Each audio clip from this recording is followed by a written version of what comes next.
Bom dia a todos e todos, queridos do Paz e Bem. Estamos aqui hoje, neste dia 10 de setembro de 2024, chegando perto da primavera, no programa Paisagens de número 60. Escolhi como tema Francisco e o Túnel da Amizade. Aproveitando esse período de viagem do Papa Francisco à Indonésia, que para mim e para tantos tem um significado profundamente rico. Bem-aventurados aqueles que podem participar desse momento cairológico, desse momento singular, que conta com a presença única do Papa Francisco. O seu pontificado de simplicidade e hospitalidade é uma luz para esse tempo sombrio do antropoceno, esse tempo doloroso, onde a pauta da guerra é o lugar comum.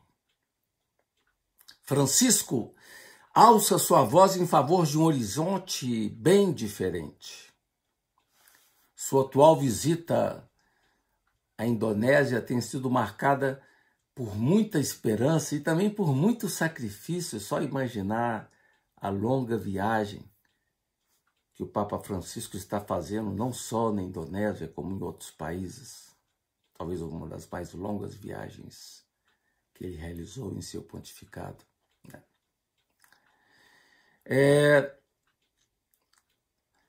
Sua atual visita à Indonésia, como eu dizia, ele cunhou uma expressão muito bonita que deu o título a esse programa Paisagens de hoje, que foi a imagem do túnel da amizade. Aquele túnel que não foi feito para abrigar a vontade de poder, mas o sonho da paz.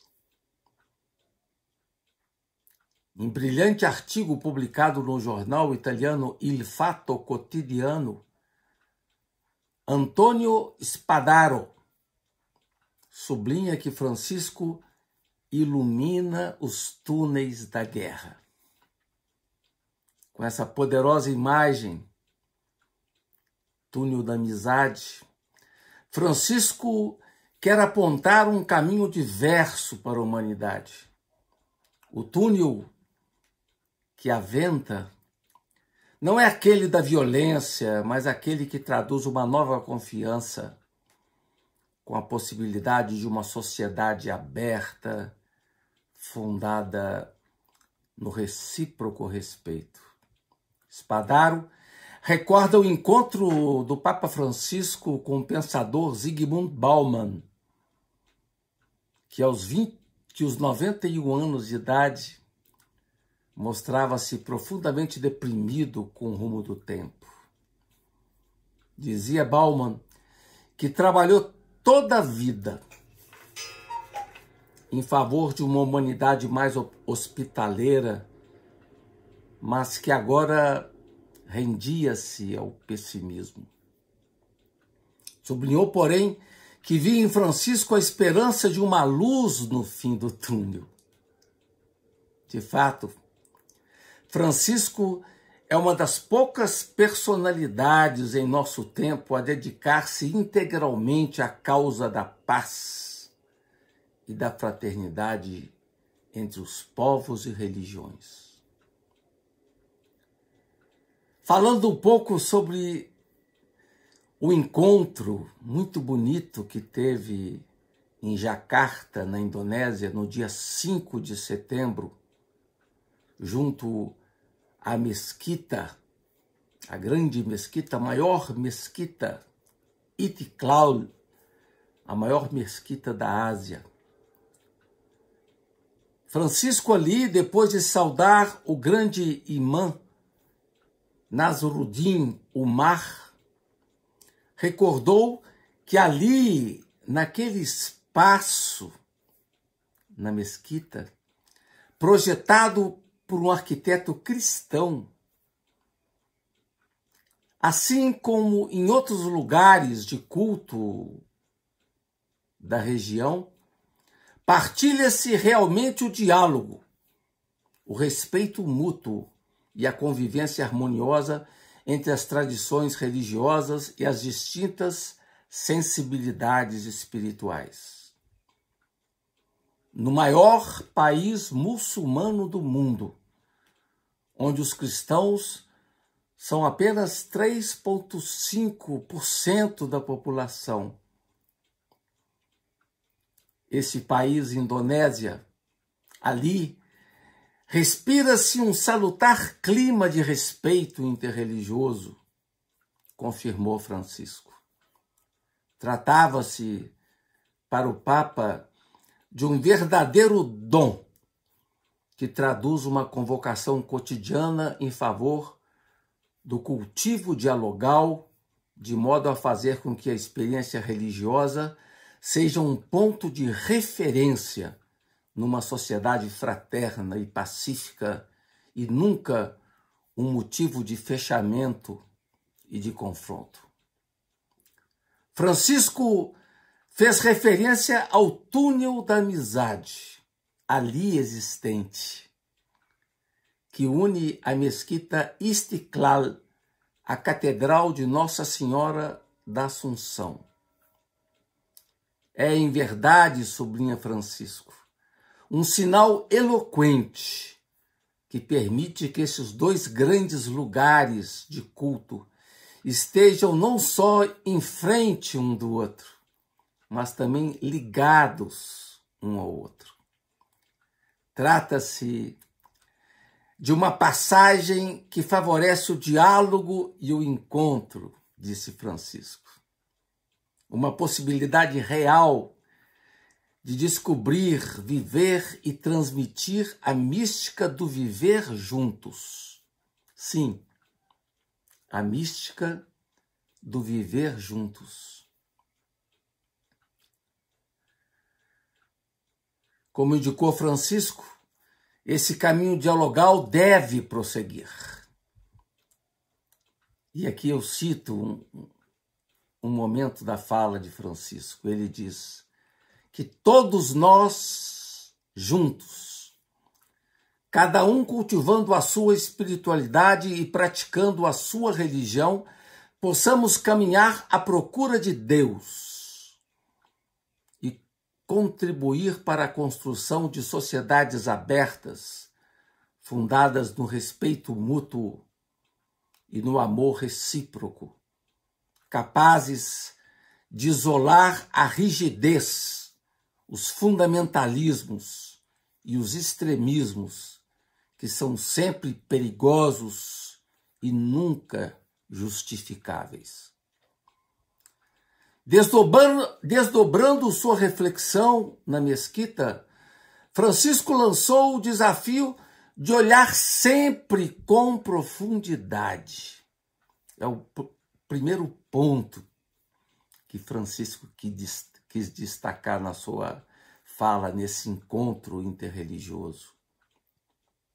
Olhar sempre em profundidade, pois assim é o caminho que possibilita o encontro para além das diferenças. Já dizia o antropólogo Clifford Geertz, que só conseguimos julgar com clareza o outro quando nos tornamos capazes de enxergar com clareza. Esse olhar, indicado por Francisco, é o que avança para o mundo da profundidade. É o olhar que está por baixo, no mundo do subsolo, onde se permite, com beleza e cortesia, como no túnel da amizade, a experiência da aproximação do mistério divino, a resposta essencial àquela sede de infinito ancorada no coração de todos nós. É ali, na profundidade, que ocorre a alegria despojada de uma vida mais forte do que qualquer morte, assinalou Francisco. A alegria que impele cada um de nós a sair de nós mesmos para ir ao encontro de Deus. Curiosamente, essa convocação de Francisco coincidiu com a oração litúrgica desse mesmo dia 5 de setembro, tomada do Evangelho de Lucas, quando Jesus convoca Simão Pedro a avançar para águas mais profundas. E essa fala de Jesus ocorreu depois de uma pesca mal sucedida. E Jesus então convoca Pedro para avançar em direção às águas mais profundas, porque é ali, nas águas mais profundas, que as redes encontram o que é desejado.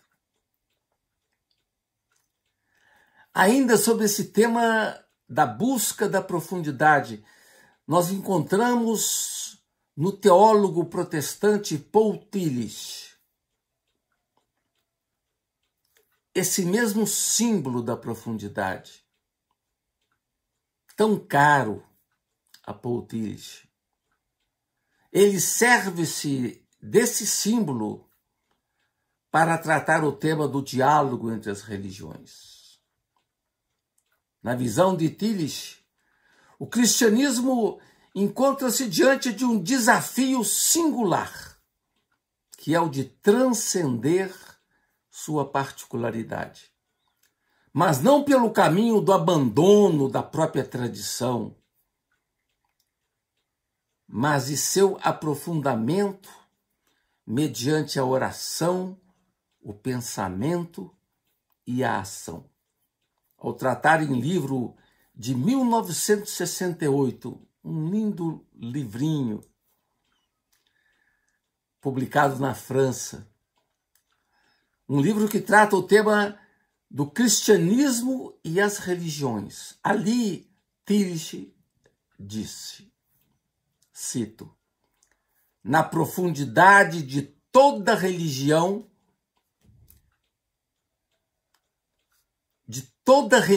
viva, há um ponto, nukta, diziam os árabes. Na profundidade de toda religião viva, há um ponto onde a religião como tal perde sua importância e o horizonte para o qual ela se dirige provoca a quebra da sua particularidade, elevando-a a uma liberdade espiritual que possibilita um novo olhar sobre a presença do divino em todas as expressões de sentido último da vida humana, ou seja, diz Tillich, na medida em que avançamos em direção da profundidade, a particularidade das nossas religiões, da nossa religião específica, quebra-se e podemos experimentar um sentimento de liberdade, porque a gente consegue perceber o barulho de sonda que outras religiões fazem a partir da sua perspectiva. E ali na profundidade existe essa sintonia interreligiosa. Quer dizer, na medida que aprofundamos na nossa tradição, ganhamos liberdade e conseguimos ter um olhar mais amplo para perceber a presença do mistério em todo lugar. É o que diz Paul Tillich. Essa percepção de Paul Tillich foi favorecida por uma importante viagem que ele tinha feito ao Japão nos anos 60 e se dado conta da riqueza espiritual das tradições religiosas do Oriente. Ele veio do Japão decidido a provocar uma mudança na sua teologia sistemática. E o fez em parte. Voltando à visita do Papa na Indonésia e ao encontro interreligioso, na sua fala na mesquita situada na cidade de Jakarta, Francisco falou dessa profundidade como o primeiro pensamento sublinhado ali naquele encontro de irmãos. E o segundo pensamento que ele lançou ali, depois de falar na profundidade, foi: é necessário cuidar dos vínculos. Assim como o túnel da amizade foi feito para ligar lugares distintos de fé, assim deve ocorrer igualmente no diálogo amoroso entre as religiões. Trata-se do desafio de criar vínculos, de emaranhar-se no mundo do outro com fraternura.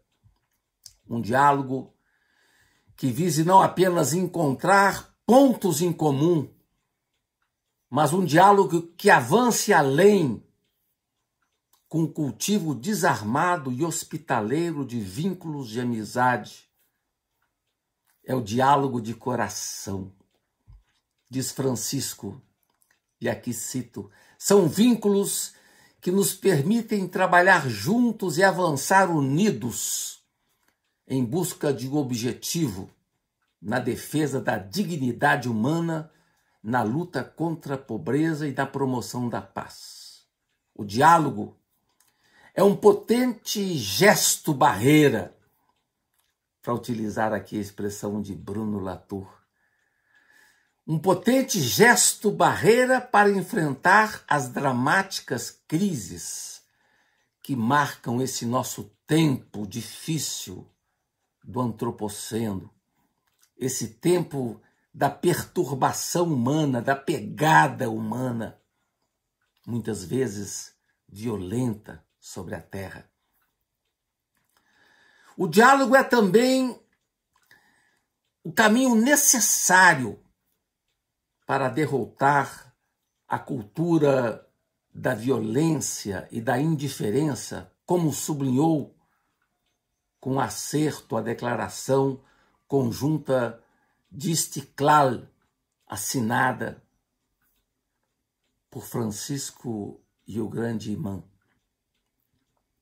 Francisco conclui sua fala dizendo que o tesouro mais precioso existente na Indonésia não é a sua jazida de ouro, mas a vontade de que as diferenças não se tornem motivo de conflito, mas se harmonizem na concórdia e no respeito recíproco. A harmonia é um conceito precioso para os orientais em geral. É um termo que guarda ali um significado muito especial, com alcance ainda mais profundo daquele que entendemos no Ocidente. O diálogo firma-se assim como um desafio essencial não só para as culturas, mas também para as religiões e para as espiritualidades. O pensador palestino Edward Said disse uma vez que as culturas são mais naturalmente elas mesmas quando entram em parceria com outras. Assim também ocorre no mundo das religiões. Não há outro caminho possível senão o diálogo. Quando esteve no Brasil, falando no Teatro Municipal do Rio de Janeiro, Francisco falou que o único caminho e repetiu 3 vezes, diálogo, diálogo, diálogo. Como diz Marco Lucchesi, O diálogo é um tesouro precioso, uma zona de aventura, espanto e inquietação. O diálogo não ocorre para convencer o outro a uma verdade particular, mas para propiciar a escuta, a acolhida e a partilha de mundos que são preciosos e únicos. O diálogo, diz Marco Lucchesi, existe não para reduzir ou diminuir o outro, ou convencê-lo para uma outra verdade, mas sim para o exercício comum de aprendizado de um caminho novo. Na medula do diálogo está uma experiência novidadeira, de acolhida, quando conseguimos de fato hospedar o outro no coração.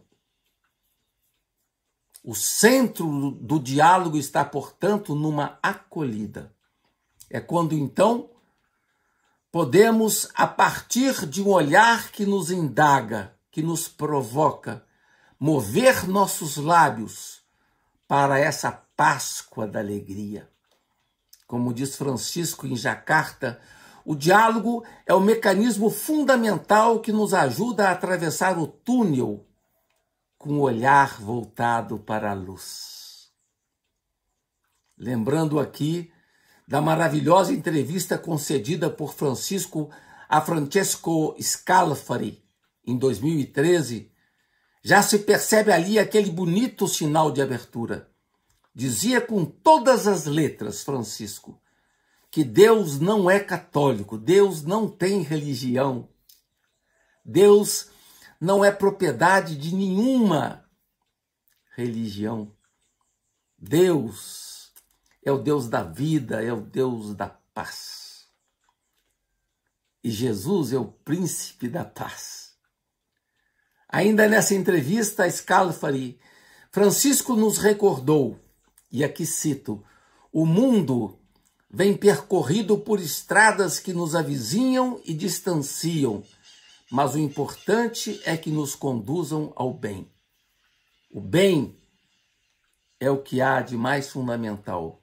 Diz ainda, nessa mesma entrevista a Scalfari, que os cristãos partilham a alegria de acreditar no Jesus, que nos envia um Deus misericordioso. Em sua pregação e testemunho, Jesus nos mostrou que o caminho essencial da salvação passa necessariamente pelo amor aos outros, pois o amor, diz Francisco, é o único modo que Jesus nos indicou para encontrar o caminho da salvação e das bem-aventuranças.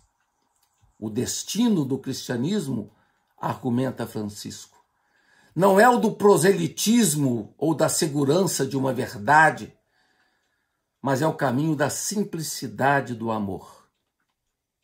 Agora, na Indonésia, sobretudo na sua brilhante fala junto à mesquita de Istiklal, Francisco nos anuncia esse túnel da amizade, esse túnel que possibilita um encontro verdadeiramente dialogal.